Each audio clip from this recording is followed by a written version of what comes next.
ধরুন একদিন সকালে ঘুম থেকে উঠেই হঠাৎ মেইল পেলেন আপনার চাকরি চলে গেছে, মাথায় হাত, সংসার চালাবেন কিভাবে?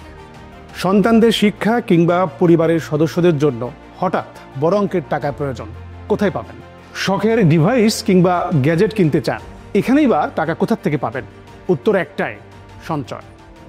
যদি ভবিষ্যতে বাড়ি, গাড়ি কিংবা ফ্ল্যাট কিনতে চান বা ধরুন বড় কোনো উদ্দেশ্য পূরণ করতে চান, সেক্ষেত্রেও বড় অঙ্কের মূলধন প্রয়োজন, যা গড়ে উঠবে আপনার ক্ষুদ্র ক্ষুদ্র সঞ্চয়ের মধ্য দিয়ে। টানাপোড়েনের সংসারে টাকা জমানো আসলেই সহজ কাজ না। তবে বাস্তবতা হলো, যদি আপনার অঢেল সম্পদ না থাকে, তাহলে বিপদের দিনে আপনার এই সঞ্চয়ই হবে আপনার একমাত্র ভরসা। তাহলে এখন প্রশ্ন হলো, সঞ্চয় করবেন কিভাবে? সঞ্চয়ের জন্য আপনারা ফলো করতে পারেন 50-30-20 রুলস।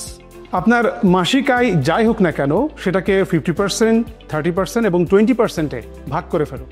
50% বরাদ্দ করুন অতি প্রয়োজনীয় খরচ, যেমন বাড়ি ভাড়া, বিদ্যুৎ বিল, খাবার, ইন্টারনেট বিল ইত্যাদি ক্ষেত্রে।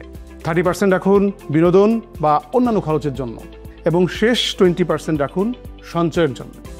আসলে আমরা সঞ্চয়ের সূত্র কি জানি? আমরা জানি আমাদের সমস্ত আয় থেকে যদি আমরা ব্যয়টাকে বাদ দেই, তাহলে ওখানে যতটুকু থাকে ওটাই আমাদের সঞ্চয়। কিন্তু আমরা বলছি এক্ষেত্রে বিষয়টা একটু ভিন্ন হবে, এটাকে একটু অন্যভাবে চিন্তা করতে হবে। ধরুন আপনি প্রথমে আপনার সমস্ত আয়, ওখান থেকে আপনি আসলে কতটুকু সঞ্চয় করতে চান এটা নির্ধারণ করে ওটা বাদ দিতে হবে। এর পরবর্তী যে অংশটা থাকবে সেটা দিয়ে আপনার সমস্ত ব্যয় বহন করতে হবে।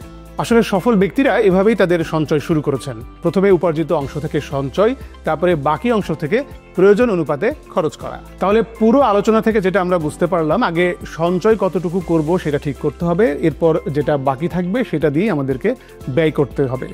এভাবেই আমরা একটা নির্দিষ্ট সময় পরে দেখব আমাদের সঞ্চয় অনেক বেড়ে গেছে।